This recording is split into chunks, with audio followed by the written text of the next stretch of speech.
27, I'm 30. My Amish wife left me and took only one letter. The lamp is still burning on the kitchen table when I come in from the barn. Low flame. The kind Rebecca always kept when she was waiting up.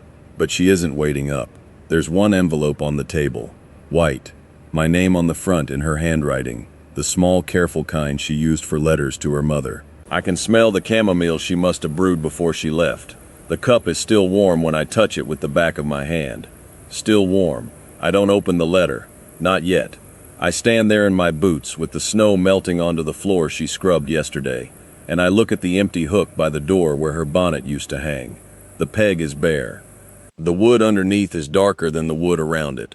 5 years of a bonnet hanging there, and now you can see the shape of what's gone. I'm 30 years old. My wife of 7 years walked out of this house tonight with one small bag and left me one letter. No goodbye, no fight, just gone. And the worst part, the part I can't say out loud yet. I think I know what's in that letter. I think I've known for months. I just kept making her the wrong tea. Quick pause. My name is Joseph, and this is too. If these stories stay with you, if they remind you of something the old ones knew, subscribe. It's free, and it's the reason I can keep telling them. Tell me in the comments, what remedy did your family reach for when a heart was sick, not a body? And if you want to go further, a super chat or a membership, that's you telling me these old ways are worth remembering. That keeps this going. Now, back to what happened. In our community, we have a rule nobody writes down. When somebody is sick, body sick, heart sick, spirit sick, you don't go to the English doctor first. You go to the kitchen. You go to the garden. You go to the browser if it's beyond the kitchen. That's the order. Dad used to say it plain. The land knows what ails you before the doctor does. My grandfather was a browser. Not the loud kind, the quiet kind, with hands that smelled like comfrey and tobacco no matter how many times he washed them. He never taught me what he did. Nobody taught me. I just stood in the corner of his back room and watched him whisper over a child with whooping cough until the child stopped coughing. That's how it passed down. Through watching. Through being there. But here's the thing nobody tells the English. The remedies aren't just for the body. We had tea for grief. We had a poultice for a man whose son had died. We had a tincture of motherwort and skullcap that my gross-daddy gave to women whose husbands had gone cold inside their own marriage. We knew. The old ones knew. And I knew the recipes. I could write them out for you tonight from memory. I just didn't know they were meant for her. I kept making tea for Rebecca's headaches, for her stomach, for her tiredness after the second baby came too early and didn't stay. I made her every tea I knew. Every one. And not once, not one single time in 7 years, did I make her the tea my grandmother used to make, for a woman whose husband had stopped seeing her. I didn't think Rebecca needed it. That's what I told myself. The truth is, I didn't want to be the husband that tea was for. Rebecca and I were married in November. I was 23. She was 21. Her father was a deacon, a thin man named Amish who could quote scripture and prune an apple tree with the same hand. Her mother, Lydia, made the best shoe-fly pie in the district, and everybody knew it. Rebecca had 4 brothers and no sisters, and she walked into our wedding looking like a woman who had been waiting her whole life to finally have a house of her own. I remember she didn't look at me first. She looked at the kitchen. She looked at the stove, like she was meeting it, like she was saying, we're going to be together a long time, you and me. I should have paid more attention to that. She was a healer. That's the thing I want you to understand before I tell you the rest. Rebecca knew more about plants than I did, and I grew up watching a brocker. She knew which side of the hill the wild ginger grew on. She knew that yarrow stops bleeding, but you have to bruise the leaf first, not just lay it flat. She knew the difference between the mullein you smoke for a cough and the mullein you steep for an earache. Our first winter together, when I cut my hand open on a piece of tin in the milking parlor, she made a plantain poultice and tied it on with a strip of her own apron. She didn't even flinch when she saw the blood. She did what needed doing. And that night, she fell asleep with her hand on my wrist, checking the pulse like she didn't trust me to keep breathing without her. The week before she left, the house got quiet. I didn't notice at first. A house with no children in it is already quiet. We lost the second baby, like I said, and the doctor in town told us there probably wouldn't be a third. So quiet wasn't new. But this was different. Rebecca stopped humming when she needed the bread. She stopped asking me how the cows were. She started going to bed before I came in from the evening chores, and when I'd slide under the quilt beside her, her back would be turned and her breathing would be too even. Too even. A woman who's really asleep doesn't breathe in a perfect rhythm. I knew that. I just didn't let myself know I knew it. The kitchen that last night smells like chamomile and wood smoke, and the lavender she dried above the window in August. The lamp is on the table where I found it. The chair across from mine is pulled out a little, like she sat there before she left, like she meant to write the letter at the table where we'd eaten 10,000 meals together. The iron kettle is still on the back of the stove. I can hear it ticking as it cools. The clock above the door says 9:47. The barn cat is at the screen door and won't come in. She always came in for Rebecca. She won't come in for me. I put my hand on the envelope and I can feel my own pulse in my fingertips. My jaw is locked up the way it locks up when I'm trying not to cry in front of another man. There's a coffee ring on the table where her cup sat.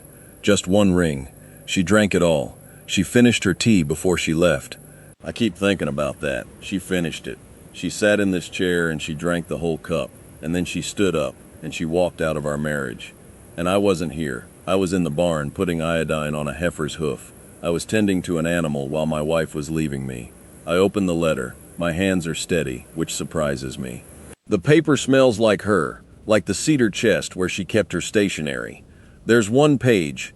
Her handwriting is smaller than usual, like she was trying to make the words take up less room than they actually did. Joseph, it starts. Just Joseph. Not my husband. Not dear Joseph. Just my name. The way you'd write it on a list. I read the first line. Then the second. And then my hands aren't steady anymore. I sit down. I sit down in her chair, not mine. I don't know why. I just need to be where she was when she wrote it. I have loved you in every way I knew how, she wrote. And I have run out of ways. That was the whole middle of the letter, more or less. The rest was practical. Where she'd gone. Who she was staying with. That she wasn't taking the buggy. That the chickens needed feeding.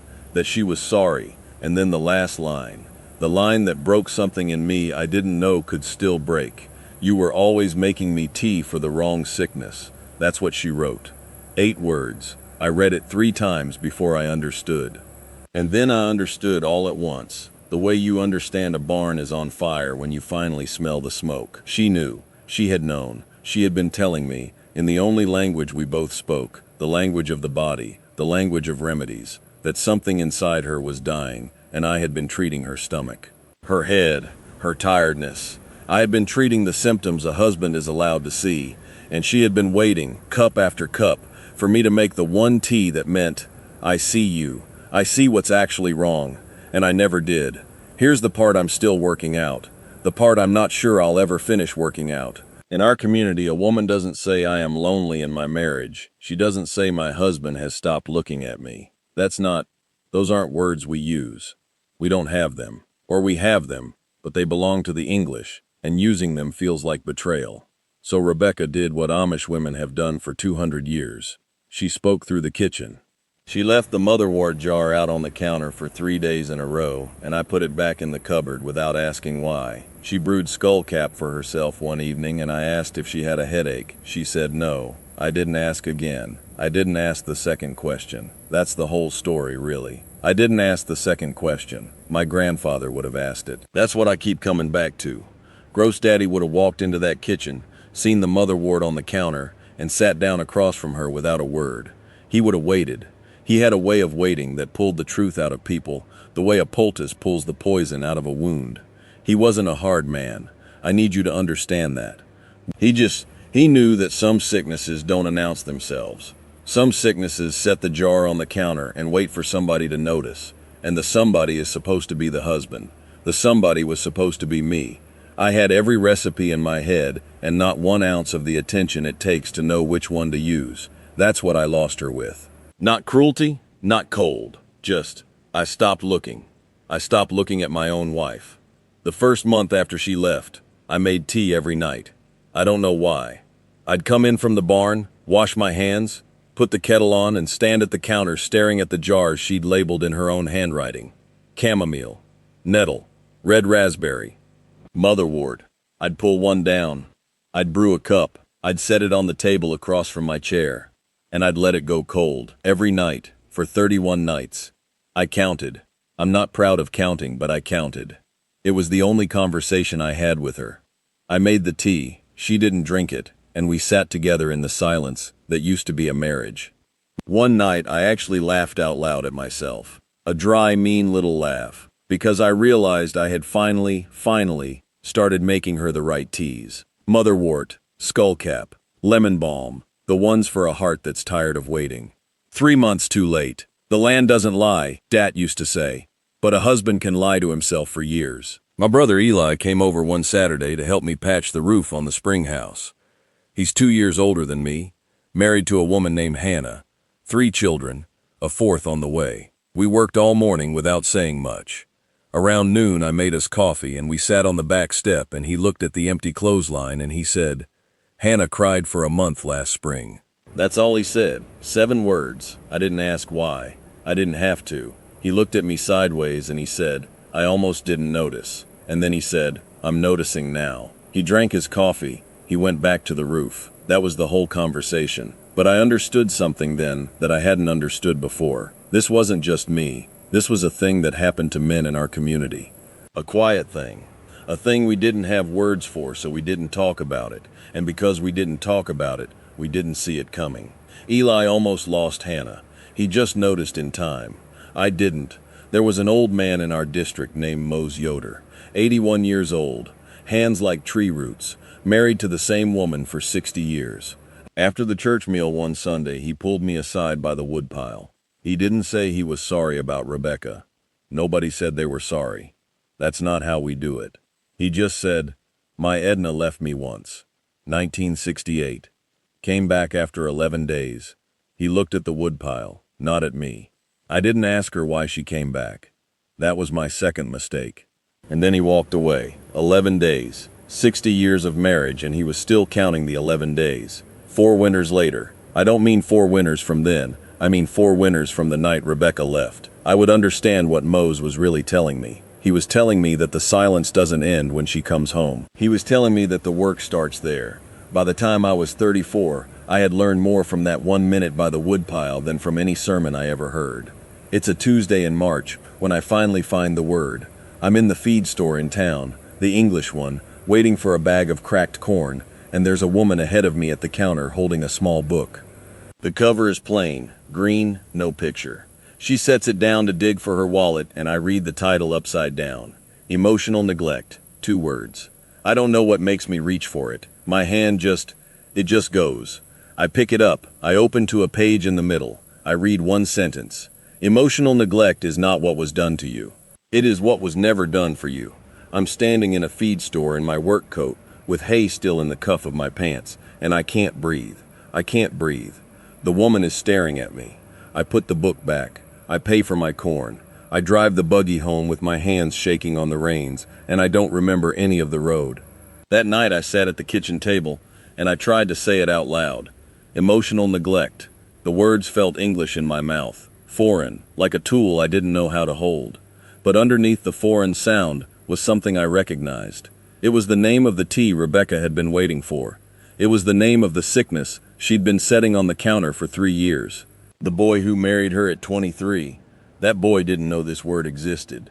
That boy thought love was provision, a warm house, a full pantry, a husband who didn't drink and didn't raise his voice.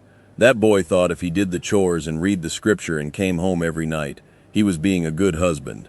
And he was by every measure our community gave him. He just wasn't being her husband. He was being the idea of a husband. The land doesn't lie, but the idea of a husband can lie for a long, long time. I tried to tell my cousin Jacob about it once. Jacob left the community at 19, lives in Lancaster now, works construction. I drove down to see him one weekend and I tried to use the word, emotional neglect. He nodded slow. He said, "Yeah, that's a real thing out here." And then he said, "Joseph, the English have 10 words for what we had none of. That doesn't mean we didn't have the sickness. It just means we didn't have the medicine." I sat with that for a long time. I'm still sitting with it. We had the herbs for every fever, every wound, every cough, every burn. We had a remedy for a horse with colic, and a remedy for a baby with thrush, and a remedy for an old man whose memory was going soft. We didn't have a remedy for a wife who felt invisible in her own kitchen. We didn't even have the word for it. And without the word, you can't brew the tea. Here's what the Amish life gave me. And I want to say it plain because I'm not bitter and I'm not leaving. The first thing is the smell of cut hay in July when the sun is going down, and the field is half mown, and you can hear the team breathing in the harness. That smell is in my bones, and no city in the world could take it out. The second thing is my grandfather's hands. I still see them. The way he'd hold a child's wrist and feel the pulse and know, just know, what was wrong inside a body. I have those hands now. I'm learning to use them on more than just bodies.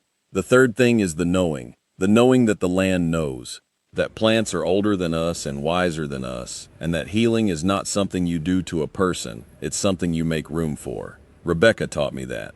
Rebecca, who left me one letter and took the rest of herself away. Here's the truth I've come to. Wisdom and blindness can grow in the same garden. I love this community. I love the old ways. I love the Brocker tradition and the kitchen tradition and the way a whole district will show up to raise a barn for a man who lost his to a storm. And I am learning the words we never had. I am writing them down. Motherwort for a wife who feels unseen is not a recipe. Sitting across from her at the table and asking the second question, that is the recipe. Nobody taught me that. I had to learn it from a green book in a feed store, and a brother on a roof, and an old man by a woodpile, and a wife who walked out the door with one letter. I'm building a marriage now, with myself first. Rebecca and I write letters. Real ones, long ones. I don't know what happens next. I'm not asking the land to tell me. I'm just listening. If you grew up somewhere your grandmother's hands knew more than the doctor's, but nobody in that house ever asked you how your heart was doing, I see you. You carry something old and something unfinished, and both of those things are allowed to be true. You are not broken for needing a word your community never gave you. You are not faithless for learning it now. To the man still in the community who feels his wife pulling away and doesn't know why, ask the second question. To the woman who left because nobody asked it, you were not asking too much. To the Englishman who feels something in him reaching back toward the old ways are good, and they are not enough by themselves, and both of those are true. To the one whose grandfather knew a remedy he never wrote down, write down what you remember. To the one who lost someone modern medicine couldn't reach, the kitchen was reaching too, and sometimes the kitchen runs out of ways. Wherever you are in this, I see you, and you are not alone. Tell me in the comments, what was the remedy your family reached for when somebody's heart got quiet? I want to know. I read them. There is so much more I haven't said yet. There are remedies I haven't been ready to share. The one Grossdaddy used the night my uncle came home from the war. The one my mother brewed the morning my sister was born too early. But I'm getting closer. If you want to keep walking this road with me, subscribe to Dot. That's how I know to keep telling. And if a super chat or a membership feels right to you, that's you saying these old ways still matter. That keeps the lamp lit. The land doesn't lie, but a husband can. Ask the second question before she stops waiting.